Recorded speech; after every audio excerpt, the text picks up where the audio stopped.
Hi guys, if you're starting out as a wedding photographer, this is fantastic, but be aware there are so many mistakes that can be made if you don't plan accordingly. So this video is all about 5 mistakes that new wedding photographers often make and how you can avoid them. So let's go.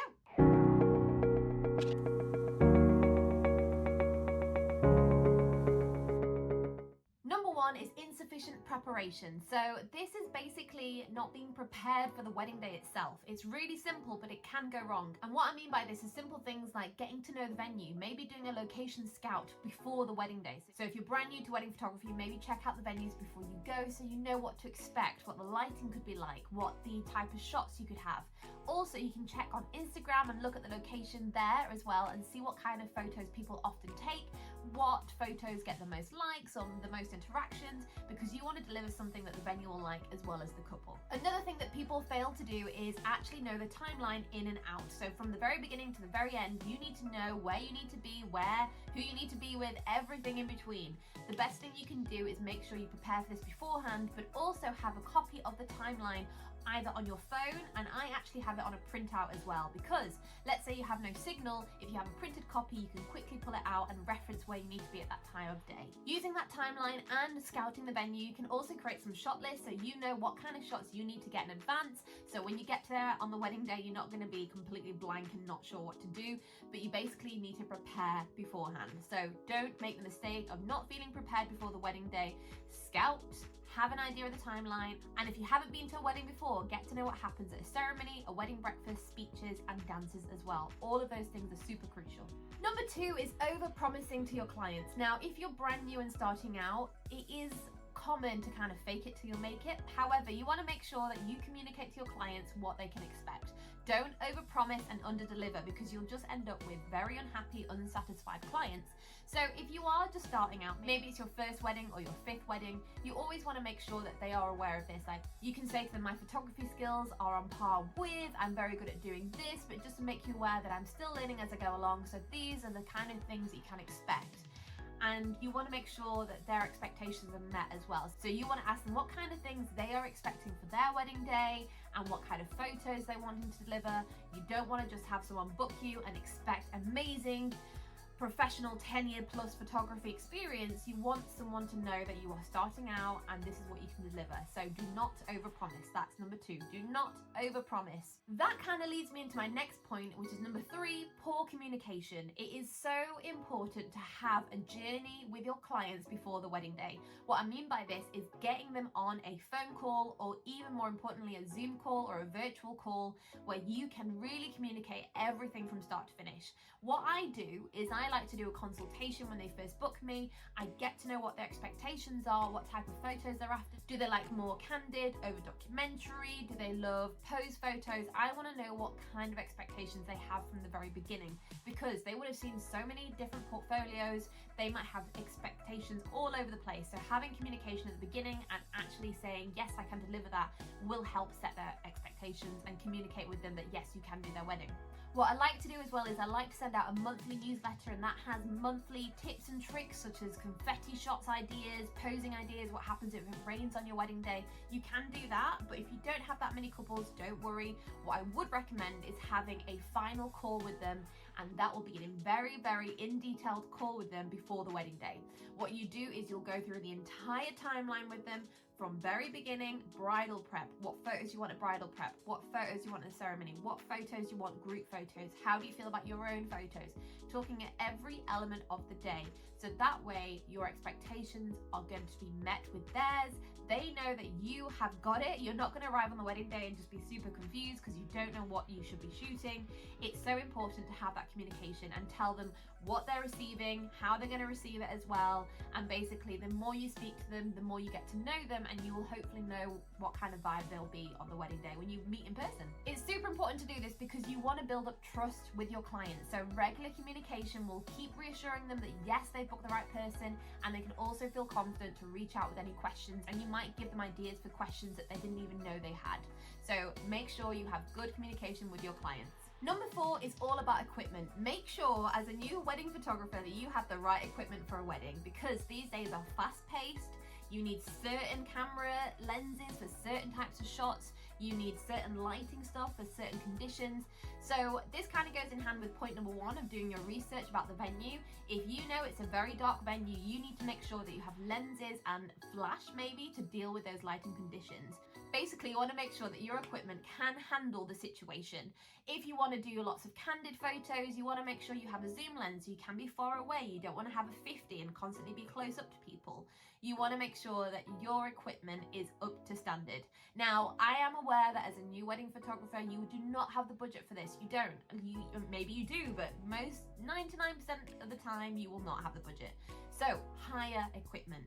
Hire equipment, try it out. Also go on Fat Llama. That's a really good website which shows you equipment that you might need, and they are really good on the chat box as well. If you have any questions, you can chat away.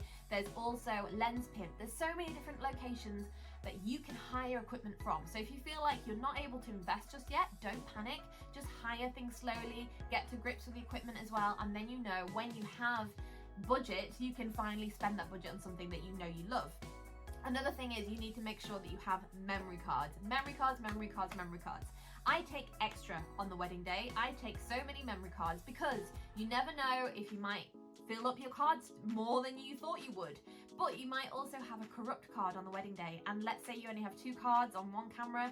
If there's a corrupt card, what do? You need to have that backup memory card. So I always take my big cards. So I always shoot in 128s. But I have my backup 32s for those instances as well. Occasionally I'll have a 64, but most of the time I have 128s and 32s. And if I'm doing videography, I go for the 256, but that's a different story altogether. But basically you want to make sure you have backup cards as much as possible. One thing I highly recommend doing, this is just a slight side note, is try not to buy so many memory cards on Amazon because they can be faulty, because they can be fake as well. I personally have not experienced this, but I'm part of lots of forums, Facebook groups, and a lot of people have had cards that got corrupted because they have been fakes. They can basically fake memory cards and call them SanDisk. So what I do is I purchase my cards from stores such as Currys. If you're in America, it could be Target, anywhere like that, Best Buy.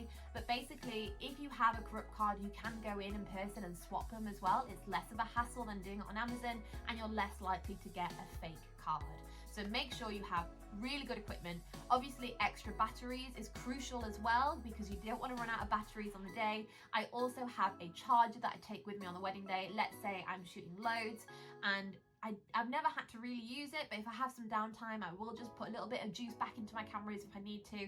But basically, having backup equipment for those different situations is important. Don't just turn up with one camera, one memory card, one battery, and one lens because you are way out of your league if that's all you've got. Hire equipment as much as possible, borrow from friends if you can as well, whatever you need to do, but don't just turn up with the minimal. And then finally, number 5, not having the best software to edit your photos on.